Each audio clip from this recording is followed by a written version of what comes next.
I'm Mohammad Rihan, CEO AID, and we are with Professor Dr. Arshad Malik. We are going to host our third session of trigeminal neuralgia course on pathosis of trigeminal neuralgia.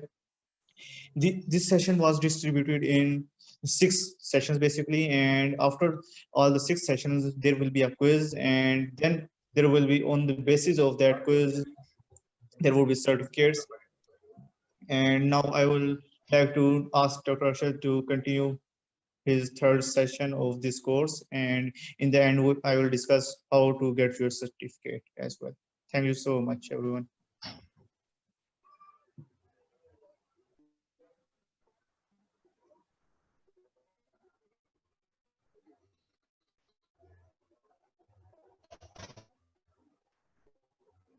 Bismillahirrahmanirrahim. Can you hear me? Dr. Rehan, can you hear me?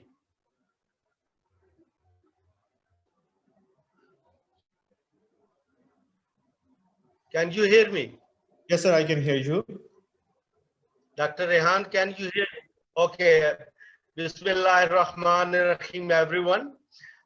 This is our third session has been completed, and we are our fourth, and that is pathophysiology of trigeminal.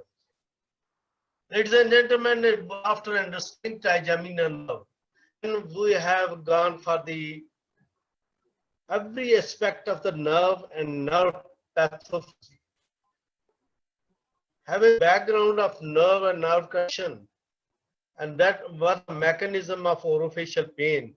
Now we are exactly prepared to understand the trigeminal neuralgia pathophysiology. In the previous lecture, I have covered the etiology of trigeminal neuralgia. The etiology was demyelinization and demyelinization of the myelinated fibers.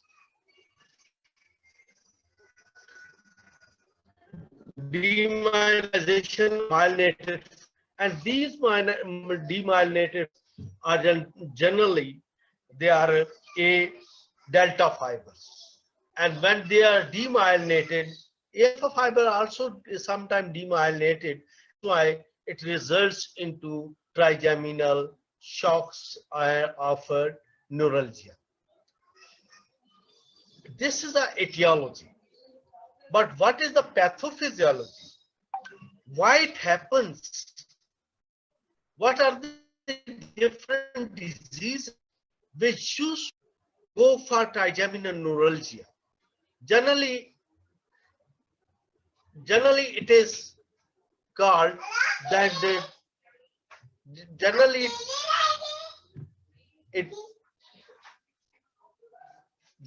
it is called as that trigeminal neuralgia is by demyelinization.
I think there is some issue in connectivity, so kindly be patient and hope so Dr. Arshad will join us quickly. It is back.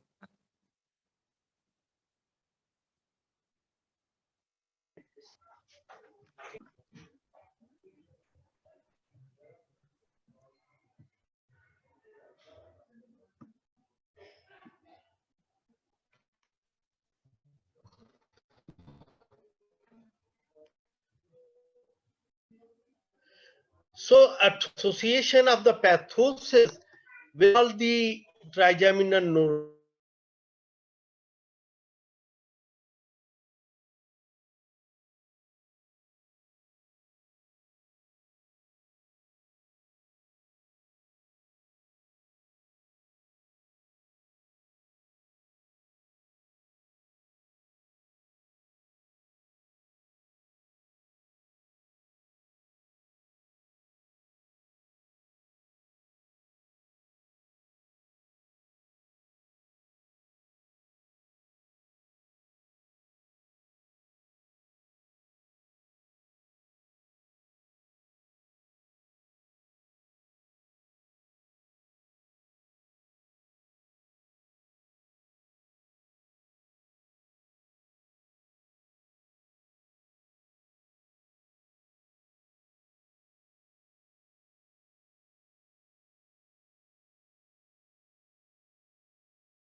यार इसको दरवाजा बंद कर दो, दानी को मेरे पास भेजो।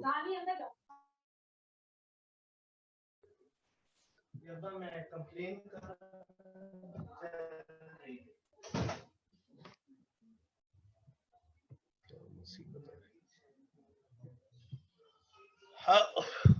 so arterial loop, slow growing brain tumor, slow growing brain tumor, acoustic neuroma, epidermoid cyst, fibrous band across the petrous ridges, glioma, idiopathic bone cavities, and intracranial trauma. Ladies and gentlemen, we will take step by step every disease. And that is, first is the multiple sclerosis. You see, this is a picture of the B lymphocyte, macrophage, mitochondria. B lymphocyte and macrophages are capable of secreting antibodies. And these antibodies, with the help of the cilia, which are just going there, and also that the phagocytosis of the macrophage is going on. And this macrophages, all these events results into multiple sclerosis. And this multiple sclerosis, actually, this results to trigeminal neuralgia. So in the young age is a main cause of neuralgia. It actually, multiple sclerosis are there. It used to result into bilateral trigeminal neuralgia. But what is very special with this? The special with this is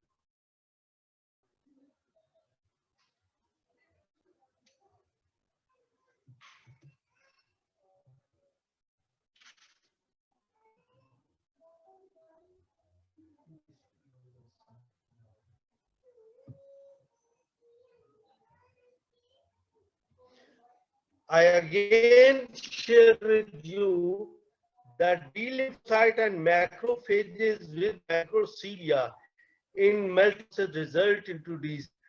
These B lymphocyte and macrophages, they release antibodies, and these effect on the myelin sheath. With the help of the macrophage, go for the phagocytosis, results into all sclerotic brain, and that is the disease when trigeminal neuralgia used to occur in young age. And there is bilateral symptoms. The trigeminal neuralgia, whenever patients come to you, with a bilateral, what you say, bilateral trigeminal neuralgia symptoms, that is due to multiple sclerosis. There will be lack of trigger point always, and there is reflective period, which is very mandatory in trigeminal neuralgia. And whenever you go for the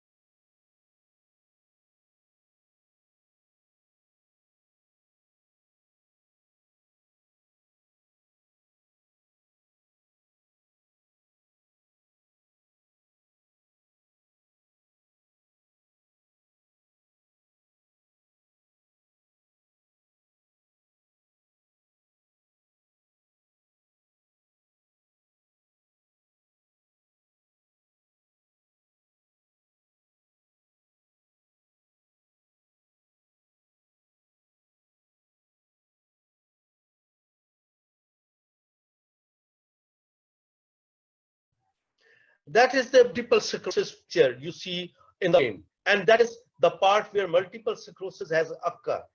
And these parts actually, when are present in the vista of trigeminal ganglion, you will find that multiple sclerosis result into demyelinization.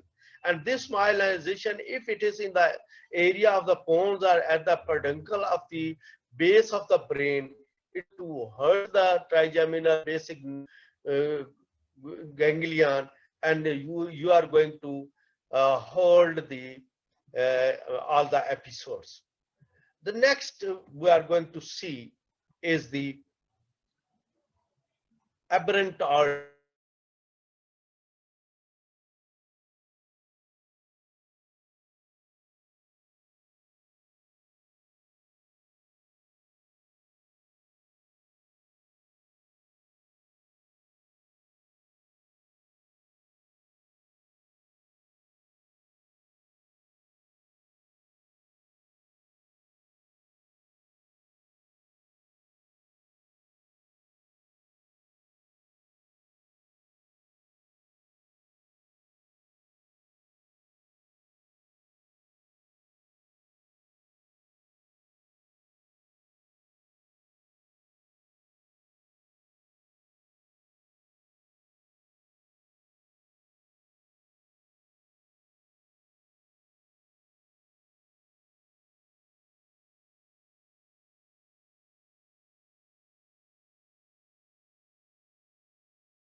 You see, that is the basic loop of the petrosal artery, which is being in its way, it is just touching the area of the trigeminal at the base of the brain, and that's why it is hurting, and there may be demyelinization at this area.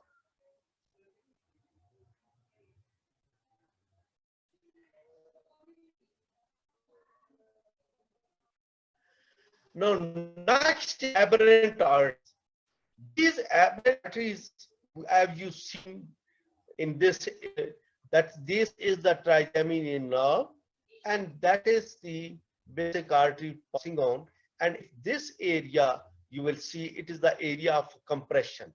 And that area of compression results into demyelinization of the trigeminal nerve, and patient is going to get the trigeminal neuralgia. Next, we move on to vascular malformation. This vascular malformation is very important. You see, this is the base of the brain. You see AV formation, right?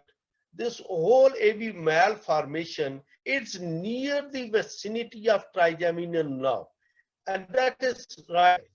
And if the is right there, malformation, and that is the trigeminal nerve passing on, and it is going to the coming from the base and moving towards the ganglion.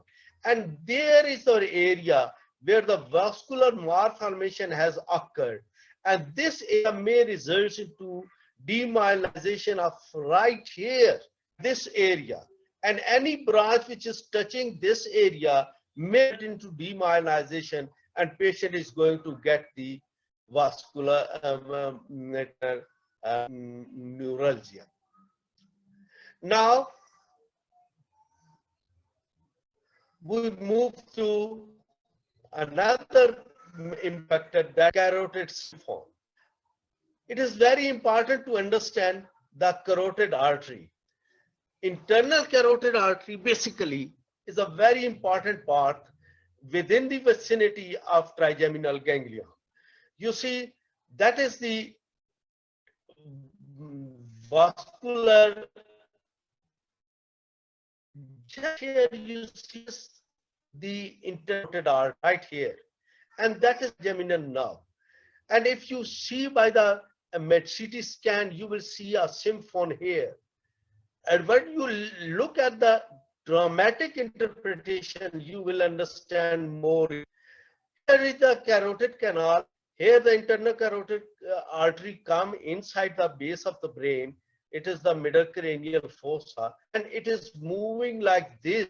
It has the C1, C2, C3, C4, C5, and C6.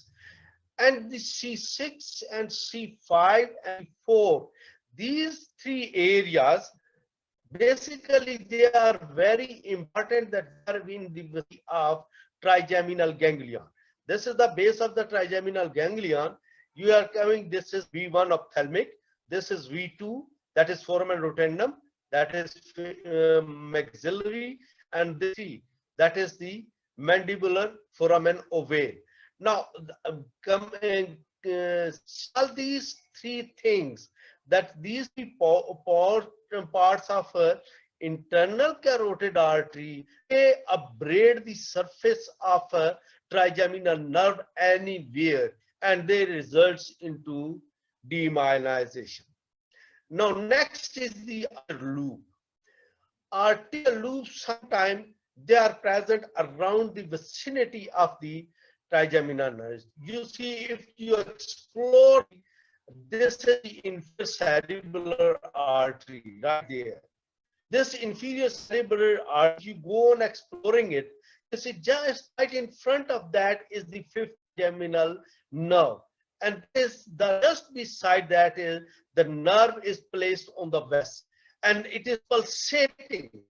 And when the nerve is pulsating, you find that this nerve will result into demyelinization. If you see at the picture, you see this is the trigeminal ganglion, where this is ophthalmic, this is maxillary, this is Gasserian ganglion, this is pons, and here it is coming. And you see the anterior and inferior cerebellar artery, they are just loop here. And when they make the loop surface of the trigeminal ganglion, they are going to hurt the surface of the trigeminal ganglion. That may result into demyelinization and the start of trigeminal neuralgia on that particular nerve.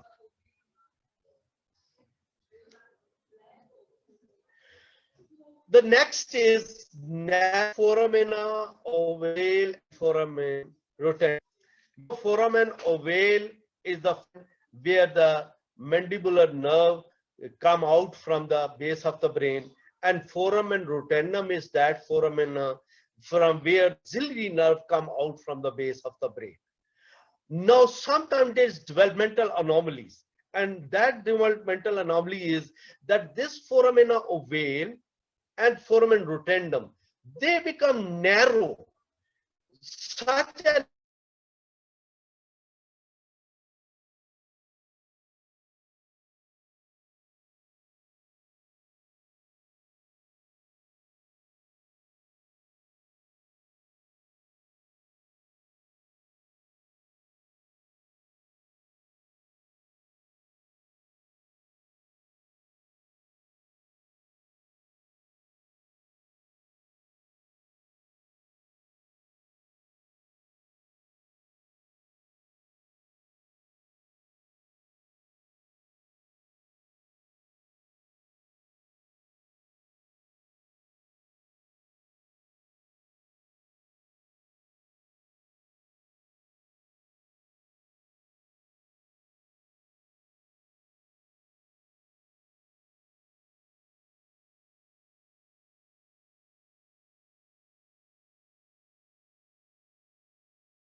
Sorry, there is a problem of what is going on there, but we will handle it and be us, and inshallah we are going to handle it.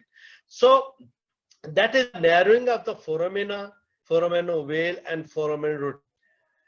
Next is another important, and that is the slow growing brain tumors. There are so many brain tumors which are in the vicinity of trigeminal nerve. These slow growing tumors are, this is a big slow growing tumor at the base of the brain, and it is in the vicinity of the clivus. Understand, this is the brain stem, then is the midbrain, and then is the pons. And in the vicinity of the pons, if there is any parasagittal, olfactory, cellular, and foramen magnum area is not so important as compared to this area, which is a vicinity near to the trigeminal ganglion. And if it is right there, then we are going to have a problem with reference to Gaussian ganglion pressure. Now, you see, this is the vicinity generative tumor, which is beside to your trigeminal nerve. And if the tumors are in this vicinity, they are going to press the trigeminal nerve. Side to all the lesions of the tumor, you will get another accessory disease, and that is neuralgia. And beside the tumor has a brain problem with a headache, there's nausea, there's vomiting, there's a posture. There are so many things with the tumor of the brain. But side, you are going to have the problem with reference to the tumor in the trigeminal neuralgia within the brain. Now that is another picture of the chondroma, which is slowly growing on there in the vicinity of the clivus, and that is the problem which is going on there. Now next is acoustic neuroma. Before going to detail of the acoustic neuroma, try to understand the acoustic area. Acoustic area is this. Acoustic mean ear. The area, it is right here. And you see all the lesions which are developing in the vicinity of acoustic area, they are beside to trigeminal nerve and trigeminal ganglia. So what is going to happen? If this type of acoustic neuroma is right there in the vicinity of petrous area, you are going to get the nerve, because you see this is the stem and that is the nerve coming on, and this nerve is just beside this neuroma. So you are going to be hurt by this neuroma, and you are going to get the trigeminal neuralgia. Next is the epidermis. Although epidermoid cysts are very in brain, it is more the skin, even it is in the oral cavity, which we used to say single dermoid and sublingual epidermoid cyst as well. So you see, this is the just a base of the brain, and you see this is the area the epidermoid cyst is present.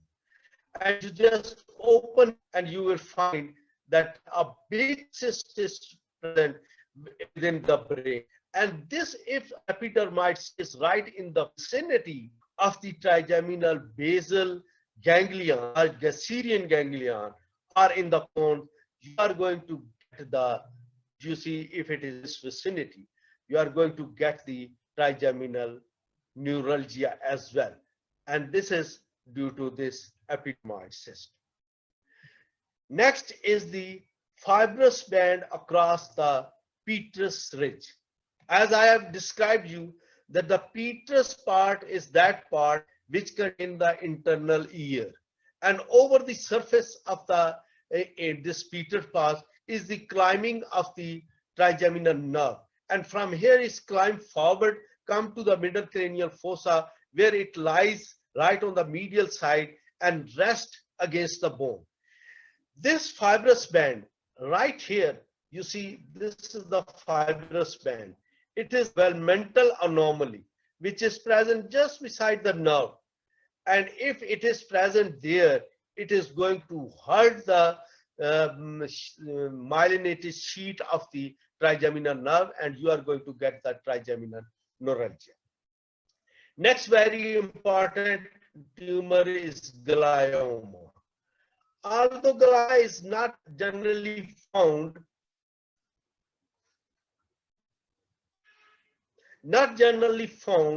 in the vicinities of the trigeminal ganglion, but really there are few studies, few cases reported that this glioma is present sometime in the trigeminal basal ganglion, Gacerian ganglion, with reference to any of the branch, and that results into abrasion, or that results into pressure of the trigeminal nerve. Next very important thing, portine glioblastoma.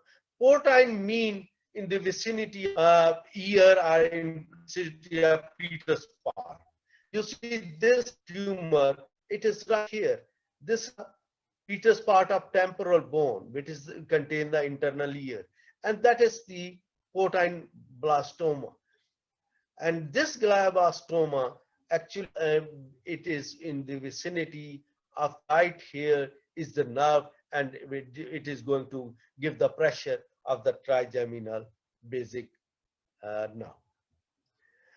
Next is the primary brain lymphoma, very rare disease, and disease with reference to giving pressure to the area of trigeminal nerve. You see, very less, but where it used to happen, it used to give the pressure to the brain. You see, this is the normal side, and that is going to give the pressure to the brain, and that is there. Now, next is tuberculoma. Tuberculosis or tuberculoma of the brain is not so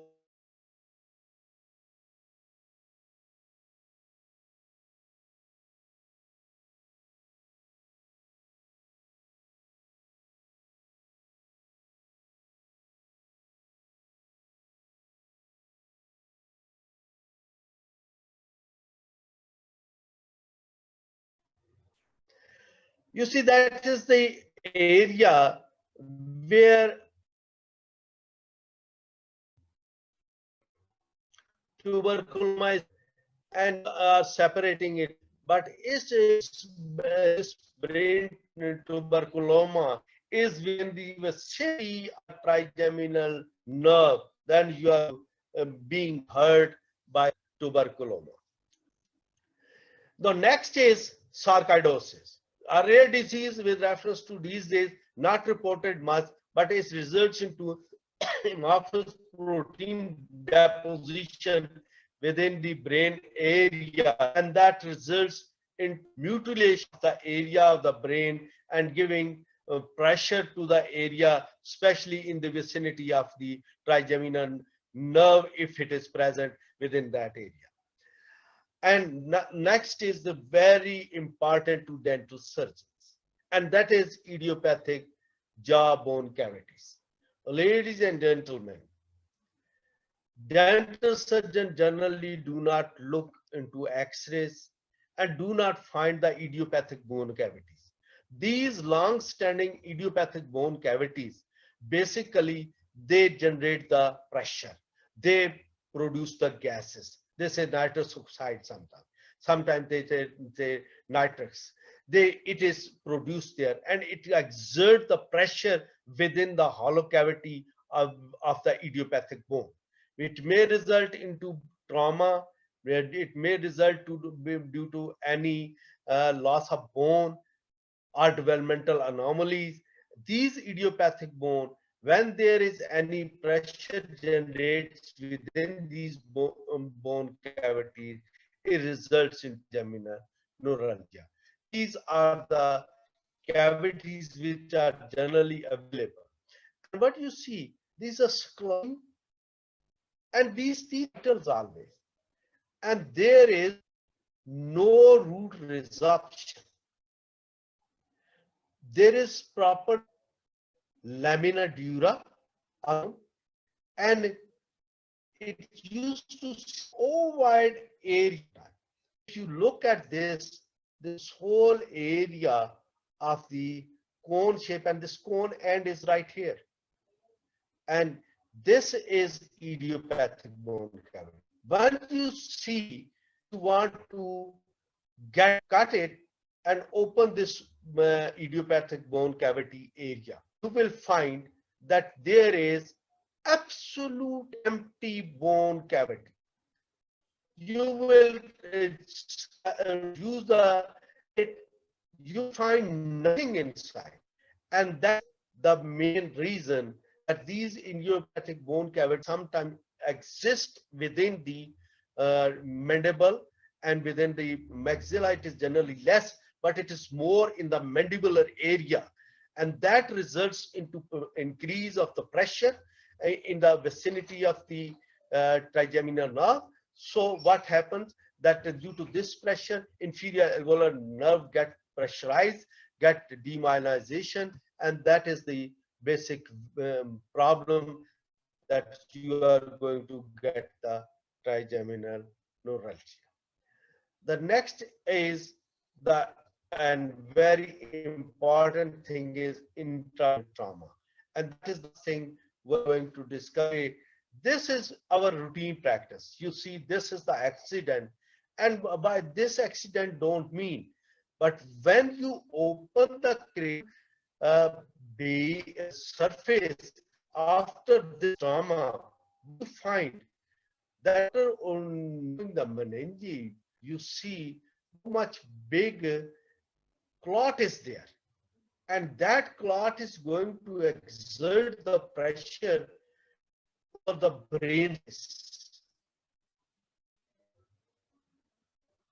You see, and this clot is giving pressure to the brain, and that is the basic thing which is exerting direct pressure at the base of the brain, and sometimes if it is given to the area of the trigeminal nerve, then it is going to give the demyelinization. These are the common pathosis of the trigeminal neuralgia, but certain very less common as well.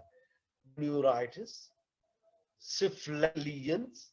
They are also sometimes into demyelinization of the nerves. Basal meningitis, due to inflammatory episode, there may be a pressure of inflammation and resulting into demyelinization. Portine diseases, because sometimes these diseases may result into demyelinization due to pressure. And due to pressure of portine disease, the AV formation is generally very common, and especially in the mandible, if the AV malformation is there, it is going to hurt the nerve bundle, and that results into demyelinization of the A delta fibers. TMD or trigeminal temporomandibular joint dysfunction syndrome, and we have gone for the full season where I have discussed with reference to the auriculotemporal nerve lesions and lesions of the inferior alveolar nerve, sometime with reference to that of trigeminal and temporomandibular joint diseases. Arteries of the circumvallus, if they are enlarged, especially in the old ages, especially with reference to hypertension, and especially with reference to vascular diseases. Arteries of this area may result into this type of lesion which hurts the trigeminal nerve. Sarcoidosis is also one of the cause. Cavernous sinus thrombosis is generally used to occur due to oral lesion, sometimes due to ophthalmic vein. It used to take the oral all infectious lesion to the base of the brain where the coronal sinus is present, and that results into coronal sinus thrombosis. It is a big inflammatory and infectious disease, and it may result into inflammation of this area, and that inflammatory area may result into the pressure on the trigeminal ganglia. Lyme disease, rare, but it do hurt sometime to trigeminal nerve. Temporal arteritis is one of the differential diagnoses. When we talk of the DD of the trigeminal neuralgia, temporal arteritis is one of the, you have to take the pulsating area over the temple area, inflammatory region, and sometimes you have to take the biopsy of this temporal arteritis, and you have to go for the angiogram to get the exact vicinity of temporal arteritis. So ladies and gentlemen, today our topic was pathosis with reference to trigeminal neuralgia only, and that is very precisely we have evaluated all the basal tumor, all the different lesion, traumatic lesion, different inflammatory lesions, different lesion which give exert pressure to the trigeminal area, and that we have studied in detail. Ladies and gentlemen, here we end our today's session, and if you have any question, you can freely ask me, and you can raise the hand, and it is over to the Rehan. It is over to you, boy.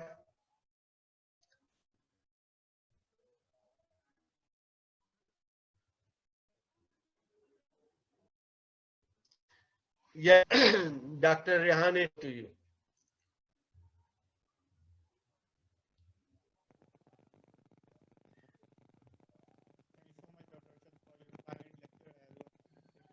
So I explained Any question you can ask.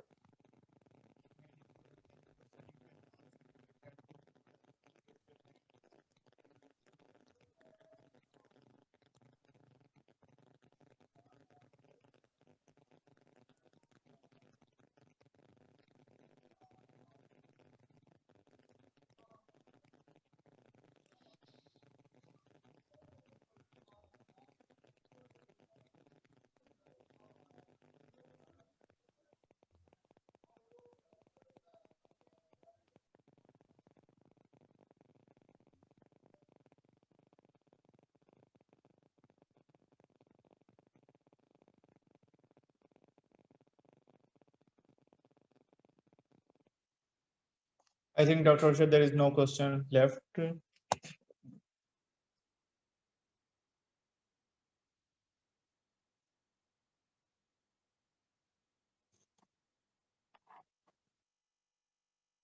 Is my voice audible, Dr. Arshad?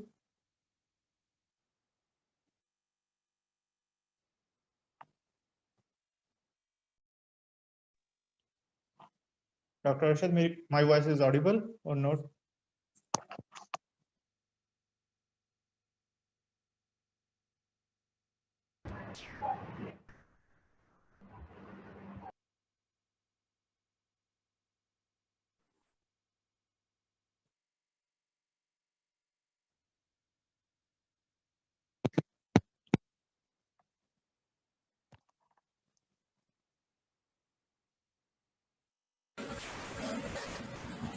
All right. I think it is audible. Fine.